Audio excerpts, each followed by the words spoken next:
The constitution that we all are moving with, that governs us, the democratic constitution, that governs us, is somehow unfair towards men, especially in marriage. You see, we used to have local, our traditional marriage and marriage rituals that happens. When there are divorces, the tradition has a way, every tradition, every ethnic group in Ghana has a tradition in dealing with divorces, in dealing with marriage, and if in case there's divorce, they also have a way of dealing with it. But the government tried to institutionalize marriage into the constitution. So as they have successfully done that with the elite, the educated class, they it has been unfair towards men. For instance, if a man and a woman, if a man marries, when a woman get married, and then the woman wakes up one day and goes to the police, report that the man rapes her, even though they are married, with no video proof or something that the man rapes her. I'm just saying, they sleep. Then the woman sleeps together, wake up, the woman goes to police and say, I was raped. You can go to hospital to check if there was penetration or not. If there's penetration, yeah, the doctor will say, oh, there was penetration. But does that mean that it was rape? Can't it be that the woman is lying to get something out of it? I'm not just saying that it's okay, because actually I hate somebody who forces another person to do something. I just don't like that part of it. I don't like it when somebody tries to force another person to do something. But what I'm saying here is, I also hate fraud. I hate scam. I hate it a lot. So I just think that your word against my word should not be able to put one in jail. Should not be enough to put someone, to lock up someone and waste his time. That's my thing.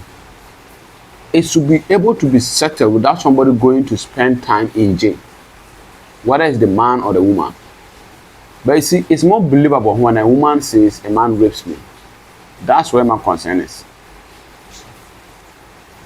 Let's move a little forward. In a marriage where a woman wakes up, or the man calls for divorce, either the woman or the man calls for divorce, and they are going to divorce. If you sign a prenup, then they will follow the terms of the prenup. If you don't, and you take it to court, the court decides what happens based on the evidence or the argument. It's not more like evidence. If you can hire a good lawyer,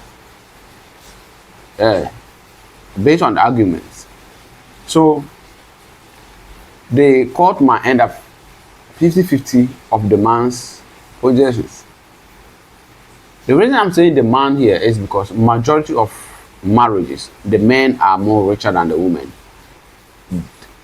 It's common to see a man richer than his wife, because normally a woman, for me for instance, when I completed university, my colleagues that are ladies, they easily get married. When we completed within the first year after our national service, most of them get married. Those that have not married, they don't want to. Or okay, sometimes there are certain things that happen, but most of our ladies, they easily get married. A man, you need to find to be able to take care of yourself, get enough to say that, oh, I cannot take care of a woman, another person.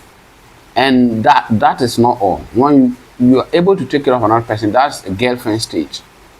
Then you have to get more to say that, oh, I can take care of a kid or two before you now think of getting married. You see? So it's difficult for men to get married as compared to women.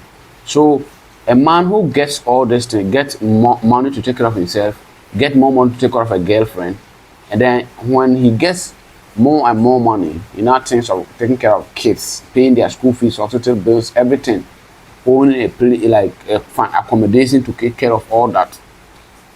He is likely not to find a lady of his age. He's going to find a lady younger, and that lady might just complete university and has nothing. So normally the man is, these are some of the things that make the man more richer than the woman in most marriages. Now to come, when there's a divorce, the woman goes home with a huge part of the man's possession. They say you say got married to you, so she can't go back free like that. You have to, yeah. I agree that that's how it should be. I agree that when a man and woman get together, conquer the world, and when they are going their separate ways, they should share the properties. Being it 50-50 or whatever percentage, I don't know, but they should share properties. Yes, because you can't just marry somebody and then the person spend most of the time with you. She could have been using that time to also fight the world on her own, to also hustle on her own. Yeah, so I think it's good to find something. But the other part is this: if that man uses illegal means, like commit crimes to get those possessions and had not been caught within that time of their divorce, the woman will still go home with the possession of those criminal activities that the man involved himself in.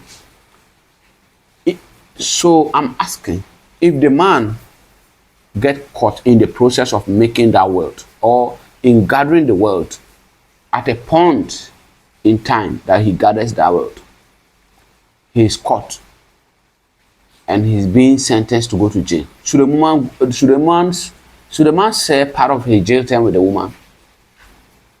Why not? If your answer is no, why not? He gets the properties, he amasses wealth, they share it together. He's being caught doing illegal activities, amassing those wealth. Why can't the woman share the jail time with him?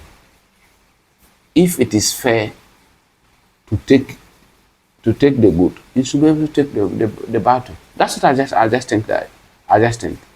Shouldn't it be so? Think about it. Peace.